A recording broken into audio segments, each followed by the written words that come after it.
Hello, how's it going?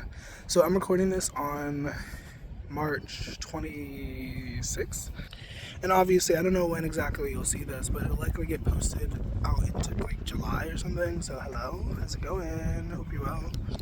So currently I'm kind of, I don't know, waiting in the water, if you will. I'm waiting in the unknown. I don't know what April's gonna look like for me, and I'm not really stressed about it. Like, I've thought about my options. I know I have options.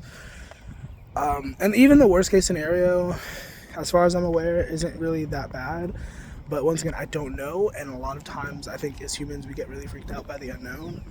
And I've just been doing my best to not get freaked out. But that is where I am. And I just recorded a video before this, and I was talking a little bit about the situation or whatever. And I'm really thinking about this job that I have now, this part-time job. It's not the worst thing in the world. It's also not necessarily the best thing in the world, but it's a job. I'm thankful for it. We recently just got a new manager, and that's kind of been a thing. For the most part, it seems like she appreciates me. Seems like she likes me. I don't know, but I've been just doing my best to maintain my own sanity, maintain my own frequency. And because I don't know what April's gonna look like, part of me is like, if I happen to lose this job for any reason, if I quit, if I like get fired or whatever the frick, I'm really thinking heavily about going to rehab again, because I've been smoking, and sure, I've been working and I've been like multitasking and doing everything I need to be doing, but I've been smoking and I don't love that I've been smoking. And the only way to really stop that would be to detox, would be to go to rehab, because I'm not stopping on my own, not where I'm living, not in that house. It's not happening. I've tried, but oh my god, it gets to be so freaking painful just being sober around those people. You know what I'm saying? And there's no tea, no shade. It just is what it is. I'm just telling my experience. Like, it is not a good idea for me to do that. And obviously, I don't want to lose this job. I keep saying to Spirit, like, I want to keep this job for as long as I can, for as long as possible, you know? And so that's my ideal, that's my goal. But at the same time, if I were to leave, if I were to get fired for any reason, whatever, like, once again, I'm really heavily thinking about going to rehab. And I'm thinking about leaving myself. Like, I would be quitting. I wouldn't necessarily, or maybe even talking to them and being like, hey, here's my situation, here's what's going on. Like, it would benefit me if you could allow me to leave and then maybe come back, you know. But I don't know. Maybe that's too much to ask. I don't know. I would like to think that my new boss is pretty reasonable. But at the same time, I thought that about the other guy, and there were moments where I definitely saw that he was not that reasonable in certain situations. Like, occasionally he would, and I don't know what was going on in his head. I don't know. But occasionally he would come up to me and he would like put forth this narrative that I wasn't necessarily doing my job, that I wasn't working good enough. And in my head, and in reality, I'm like, yeah, no, I'm probably doing way more than anybody else in the store, quite honestly. Like, nobody else is constantly stocking and constantly, like, you know what I mean? Like, the way I see people, like, half-assing and just, like, kind of doing whatever. And it's like, whatever, like, I get it. Like, it's just a job. Like, I'm not one of those people who are like, but at the same time, I have a very strong work ethic. I have a very clear work ethic. And, like, when I'm at a job, when I'm tasked with something to do, I'm not there to socialize. I'm not there to make friends. But a lot of people, you know, they're just like, like I said this in another video on TikTok, a lot of people like to believe that having a job and making adult money makes them an adult. But it's like, no, that's not what makes you an adult. That's not what makes you a responsible adult. And like, just watching people's work ethic, once again, no tea, no shade. I'm not here to judge, but like, watching people's work ethic sometimes, I'm just like, what? How do you call yourself an adult and you can't even work a full 7-hour shift without, like, you know, I don't know. And really, it just boils down to people not taking care of their bodies. You know, my mom got me the job and she was working there and she quit because she said it was too much on her body. And I'm like, are you stretching? Are you, like, most people don't take care of their body, and then they try to blame outside circumstances for why their body is. No, you did not take care of your body. You're not eating well. You're not exercising. What did you think was going to happen? Like, what? Like, you see, I'm taking these walks. I take these walks. I make sure to exercise. I make sure to stretch. And it definitely pays off. Because when I'm at work, I'm at work. I'm there to work. I'm not there to sit down and like steal time. Like, you know what I'm saying? Like, and if I were to ever run a company, I know I would have a really good ship. Because like, I like good workers. I like people who genuinely want to work, you know? Like, you don't even have to necessarily care about my mission as a company, but like at the least, you should be there and willing to work when asked to work, you know? Like, I imagine there would be such a curve. I would have to fire so many people because so many people put on a good show. So many people know how to like pretend like they have a work ethic, but like, it's another thing to actually have a work ethic. You know what I'm saying? Like, a lot of people are like to be like, nobody wants to work these days. Yeah, nobody wants to work these days, but also everybody's afraid of hiring people who don't want to work. You know what I'm saying? I just awkwardly waved at this random woman in her car. I don't know if she really registered it. I don't know if she gave it to, but I waved at her because she was like driving my direction and she was like looking, or it looked like she was looking towards me. I was just like, hey, I don't know if you're looking at me or not, but yeah, most people don't really have much of a work ethic. To some degree, when I record these videos, I consider this to be work. When I live stream, I consider that to be work, you know? And I might not necessarily get paid right away. And also, I was thinking about this the other day. Maybe somebody needs to hear those. I don't know. But like, because I don't necessarily see it this way for myself, so I'm not saying this about myself, but at the same time, somebody probably could objectively say this about me. But actually, I might have said this in a video recently, because a lot of people want instant results, you know what I mean? A lot of people just want to have things happen now, you know? But when you're building towards the future, when you're building towards an empire, when you're building towards some sort of legacy or whatever, like, a lot of times you will realize that a lot of what you're feeding into won't directly feed you back. At least not right away, and probably not in the same way that you fed into it. You know what I'm saying? Like, for example, if you're an artist and you're creating music videos, at first you probably won't see the feedback that you desire.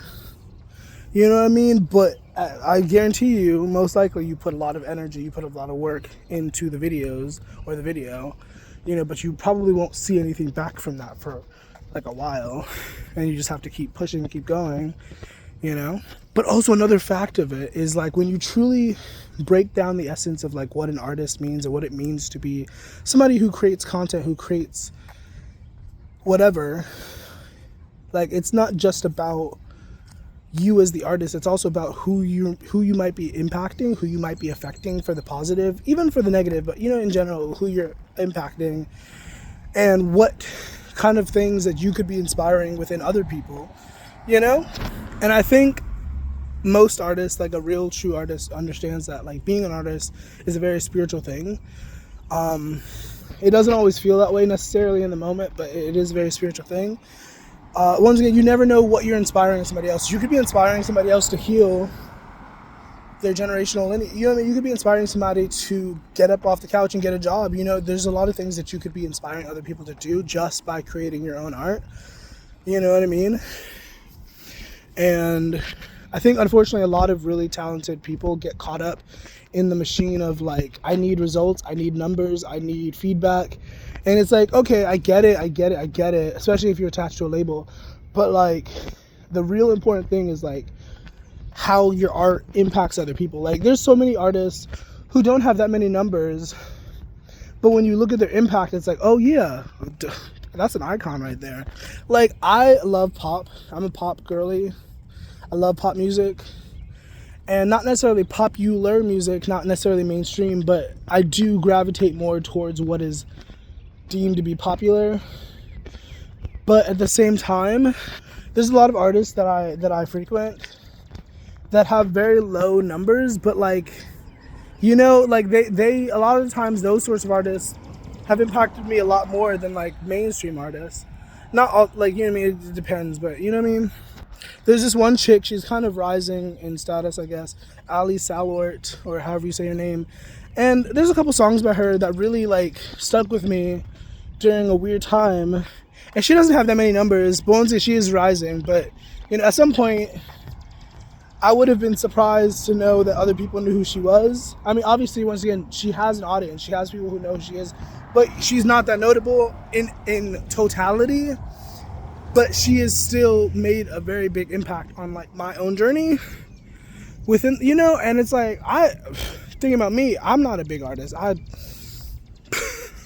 barely got 600 fucking subscribers on YouTube, but it's interesting sometimes to think about the ways in which my music or my art could impact others. I've written poetry. Sometimes people have messaged me and told me that they really appreciated my poetry. I don't really take it too much to heart. I appreciate the sentiments, but you know what I mean? I kind of just like, okay, whatever, thanks, appreciate it, thanks. Because they say, one thing I always remember, I always come back to, they say that if you fall by the insult, or no, I'm sorry, that's not how you say it. If you rise by the compliment, I'm not quoting verbatim, I'm kind of being poetic, but if you rise by the compliment, you will fall by the insult. You know what I mean? And so if you're the type of person who's like, oh my God, and it gets all giddy when somebody compliments you, I mean, good for you, whatever, get that excitement. But like, when you're an artist, when you're a creator, you have to understand that like, there is a neutrality to it. Like, sure, there's emotion, sure, there's passion, sure, there's excitement, but there's a neutrality to it that most people don't really tap into fully. But like, when you tap into that neutrality, I think you're able to create a lot better of art, because then you're able to like create from a space that like affects more people. You know what I'm saying? Because when you're creating from the space of like, oh, I'm gonna get compliments and people are gonna love this and I'm gonna get that giddy, excited feeling, then you often create from a very biased place of like, okay, let me do what I think is going to bring me. And it's like, okay, how about you create from an authentic place? How about you create from truth? Doesn't always have to be perfect, doesn't always have to be. Now, once again, when you're attached to a label, that's very different, I'm sure, because then there are different things, different stipulations, different metrics and whatnot. But also, if I can share the numbers, I currently have like a little bit over 300 in my savings account right now, and I do plan on getting some marijuana, but that's not part of the 300. And then there's also part of the 300 that, like, you know, afterwards, but because I'm going to get a ride to work, so I won't have to worry about paying for a ride to work. And tomorrow's Friday, so that's payday, as I'll have more money to add to my savings. And I'm really just hoping that I can continue this momentum, because I don't know, part of the anxiety is waiting, having to wait for something that I know is coming to me. I don't know, that's a big thing that I struggle with. I think, like, energetic residue and whatnot, being affected by things that maybe I shouldn't really be affected by, but I am, because that's just how life goes. Sometimes, I don't know, because originally I had the plan to like funnel some of my money, a big chunk of my money, towards the savings, but because I'm not sure where April is going to take me, I've had the, once again, thankful that my mother did not tell me about this after payday. Like, I had time to be like, okay, let me save my money when it comes in. And so now I've been doing that. Ow, I hit my finger. There was my finger that hurt. So yeah, that's been something, and hopefully I'll be at like 400 pretty soon. And I don't know, because I think it's a lot easier to manage money when it's a bigger chunk. And so like, when it's a big amount, I'm able to, like, you know, feel better about it. But when it's a tiny bit at a time and I have to save it, like, that really, that doesn't compute to me. I'm not able to do that currently, you know. And I don't want to say I'm not able to, but I haven't been able to, is the truth of it. So it is what it is. I don't know. Part of me is afraid. Part of me is really excited, I guess, for this upcoming month. I don't know what to expect, but like, you know, that's kind of how I'm feeling about it. So, yeah. Also, in between takes, I'm thinking about different things. I'm thinking about the idea of like the creative, like the path of the creative, and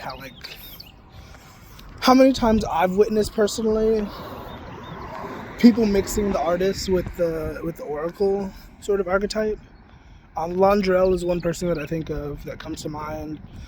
Somebody who is known to be some sort of like monk, shaman sort of figure, but also is artistic in nature and like prioritizes putting out creation, you know. And I used to have a friend named Jordan, aka J-Bro, really talented artist. Sometimes her music comes on in my shuffle and I'm like, yes, period. Because it always has like a spiritual message, and it's nice to come back to that, you know what I mean, in the music. Because it sounds like music, but it also is very spiritually centered, and so it's like, you know, best of both worlds. Anyways, she was like a tarot reader, and she also became an artist, and like, you know, there's, you know, and this is a very common thing. Once again, there's a lot of tarot readers, there's a lot of divinators, messengers who then become artists or whatever. It's so interesting. And I guess when we think about Archangel Gabriel or like Apollo, the god, you know, the deity, it makes sense. It's interesting, you know. Messengers, musicians happen to be one of the biggest messengers. We're not going to get biblical. We're not going to talk about how a lot of people say that Lucifer of the Christian faith used to be like a musician and like the best musician of whatever. But a lot of people do say that. That's the thing, I guess. I don't know. Because a lot of people like to say that music is a big component of the devil and how the devil gets messages through to people. And sure, that might be true, but also I think the same could be said for the opposite. You know, like there's a lot of really spiritual messages in music in general. Like not even just what I was talking about, but like in pop music in general. Like if you really pay attention, like these artists do get used for both positive and negative forces, you know? And I think what makes a difference is the intention behind it. Like for me, a lot of the times I'm intentionally going out of my way to like make something profound, make something poetic, make something spiritual. But a lot of people are just creating art, and if it happens to be super spiritual, that's awesome. You know, I think that's what kind of makes the difference. You know, I'm sure Londrell probably does pray before he goes and creates a track, you know? Like, you know, and maybe I should do that too. It's been a while since I've recorded any vocals or anything. There's one song that I was working on that I want to finish, but I have to re-record the entire song because I don't love the vocals as they are. And it's like a ballad, like a sort of pop ballad, sort of, not pop ballad, but it's a ballad sort of. And I have to use a certain aspect of my voice that I don't really, it's not as comfortable, you know. And I'll probably do high notes too. I don't know. And this is why I have to re-record everything, because like I could just record it one way and just be okay with that, but I have an idea of what I want it to sound like. And I don't know, I don't always adhere to the vision in my mind. Sometimes I just go with it and go with the flow.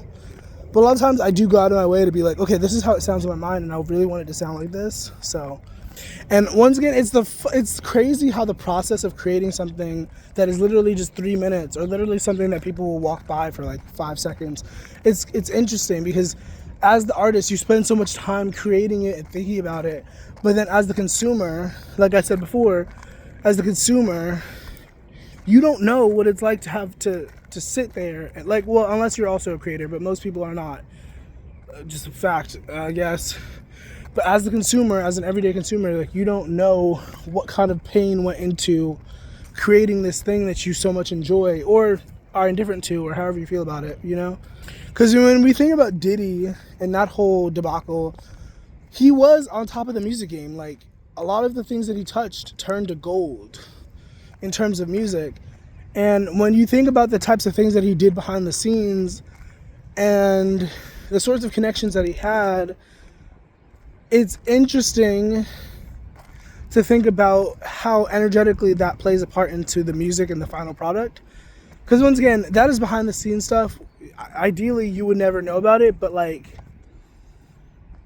I think in the day of technology, the day of information, it's a lot easier to know about these sorts of things. And so now we can have a bit more of an understanding. Because back in the day, when artists were creating records, we didn't really have too much of a way to know what was going on behind the scenes to even try to connect the dots, like substantially, to be like, oh yeah, they were having a good time, so that's why this record was so popular. Or, oh, there was abuse happening and that was like energy siphoning, so that's probably why this was so popular, you know. But now we know, and it's interesting, you know. And I do think that there's two modes of like optimal music making. And I think that's having a good time and creating abuse. You know what I mean? Like when there's really intense emotions around the creation, it adds to that energy, you know what I mean? For example, I have no idea what Billie Eilish was thinking or doing behind the scenes while recording What Was I Made For? But that song, I was listening to that song on Shuffle the other day. That song is so fucking heavy. And thankful to that one woman, rest in peace, who covered the song and made it really laughable. You know what I mean? All the enjoyment. I can't do it like, but you know what I mean? That, she's dead now, but you know, like the energy around things really make or break it sometimes. And I don't think most people think about that. Like most people think about it on an objective level, you know? And I don't think it's as simple as like, oh, get into the studio and try your best to have a good time, have a genuine laugh, and the record will be amazing. I don't think it's as simple as that. I think there are other aspects of it as well. Like, but now I'm thinking about it, maybe it is all in the feeling state. Because like, I don't know. Me personally, some of my favorite tracks, because I haven't gone viral with my music yet, but some of my favorite tracks are the tracks where I was just kind of having fun. You know, I think about True Colors. I think about Everything Changes. These were songs that I didn't necessarily write down before I got into the studio. These were songs where I just kind of went into the studio and I was like, let me experiment, let me see what I can do. And yeah, and then I created those songs. And I don't know, there's also songs where I did write them down and, you know, I also enjoyed them. But, you know, a lot of times when I was really having fun with like creating, that was when like the final product was really more enjoyable. You know, because sometimes I stress myself out when I'm recording. I'm going to tell you that. I'm going to tell you the truth. Sometimes when I'm recording vocals, it is very stressful. Like, because trying to get my voice in a certain way and trying to maintain it and then trying to make it sound good. And then like, sometimes it really gets to be tiring, you know. There's this one song that I do like the final result of, but I do feel like I could have added better vocals. But I remember recording that song and just being so annoyed because of the tone of my voice while recording was not it did not feel necessarily natural. It was somewhat painful. But by the end of it, when I finished recording it, it sounds decent, it sounds good, but I know in the back of my head that I was going through it trying to record that. And I almost didn't record it, or I almost didn't publish it. I ended up posting it twice, actually, 2 separate occasions. But I almost didn't publish it because I didn't like the process of it. But that was one of those situations where it did turn out decently, I guess. I do once again think that the vocals could have been better, but you know. Also, this video is kind of running a little bit long. Oopsie daisy. Oh my god, I'm thinking about this other song, Chasing Perfect. I remember I sent this song to the producer who made the instrumental. He did not respond to me as far as I'm aware. But that song, it took me forever. I was promoting it before it was released and all this stuff. I was putting so much energy into it. And I remember the recording process was so strenuous. I was recording it actually at I had a sugar daddy or whatever. I had a boyfriend who was like a sugar daddy, and I was at his house and I was recording it. I recorded like maybe a handful of songs at his house in total, on different occasions. But that song, it was so, like, it took so much out of me, like the recording process and like just one. And then it's funny because the title of the song and the message of the song is about not chasing perfection, but to some degree I was doing that more or less with the song. And like, I really liked the song. It was a song that was inspired by my time in Indiana. I wrote it about one half of this couple. I don't know if they're still a couple, but Jesse and Gabby. And I wrote it about, originally I wrote it was a different lyric altogether, and it was beautiful, but I lost all of those lyrics. I lost my guitar, I lost everything that I had because of it was really my fault, but I'm gonna also blame Greyhound. Every time I went on Greyhound I had issues. I don't like Greyhound. I don't know if anybody else has had any good experiences with Greyhound. Every time I've used Greyhound, something has happened. And sure, most of the time something good came out of it. I made the best of it. But like the first time I used Greyhound, I got stranded in Ohio. I ended up having almost at a threesome. I ended up having a one night stand. I wrote a really beautiful song about it. But like every time something happens, I get stranded. I can't like, oh my God. And this particular time, I think I was going back to Virginia and they told us to leave our bags on the fucking bus for whatever fucking reason. They were going to clean the bus with our stuff on the bus. And then the bus came back, they announced it, but I missed it because I was in the bathroom smoking some fucking meth. And so I never got my stuff back. I think I wrote to them. I think I tried to get it back, but I never got my stuff back. And so I just had to live with that. And a lot of the stuff that was in there were lyrics. There was a lot of lyrics that I wrote when I was in Indiana. And a lot of those lyrics I did not transfer over to computer because I do type things. I do put things down in my computer and shit. But like I did not transfer a lot of those lyrics. And so I just kind of had to go off of memory.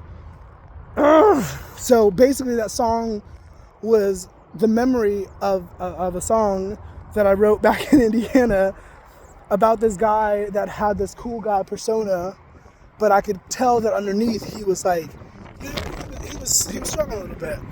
Sorry for the rigmarole, sorry for the wind, hopefully it's not an issue. But that's basically the gist of that song. And I do really like that song. I don't really listen to it too often, but I do really like that song. It has a slow build. I'm not really a huge fan of songs with slow build-ups. I think there's a certain way to do it. I think Ariana Grande often does it very well, like makes the intro palatable and like hooky. You know, I don't like an intro where like it's just kind of, we're just here and it's just like, I don't know how to explain that. And the reason why I mention all this, I think, is because once again, you never really know how things will turn out in the end. How you know what I mean? Because right now, nobody's listening to my music as far as I'm aware. I'm sure people here and there are going to my music and listening. I don't know. But right now, I'm nobody. But who knows if I continue, who knows what would happen if I were to stay consistent and could just continue creating, continue showing up, continue doing what I do. Like, who knows what that would look like in a few years. You know what I mean? And that can be frustrating because it's like, we want results now, but sometimes you really just got to wait. You just got to keep doing what you're doing and wait. And I've been into Buddhism recently. And a lot about Buddhism is like letting go of attachment, letting go of needing things to be a certain way, you know? And a lot of times we want things to be a certain way, and that's the reason why we're having so much issue, because it doesn't look how we want it to look. Sorry, I just burped. Also, I'm really running over on time, so I'm going to like end this here. I'm going to say thank you for tuning in. I hope this was useful. I hope this did something for you. If you found this helpful or useful or anything, you should definitely engage with the video, send me a like, comment down below, whatever. And I hope you know miracles happen all the time. I hope you know whatever you're going through is temporary, because everything's fucking temporary. And you should try to keep your head up, try to keep your spirits high. I hope you know God loves you, God wants the best for you. And I'll see you when I see you. Bye.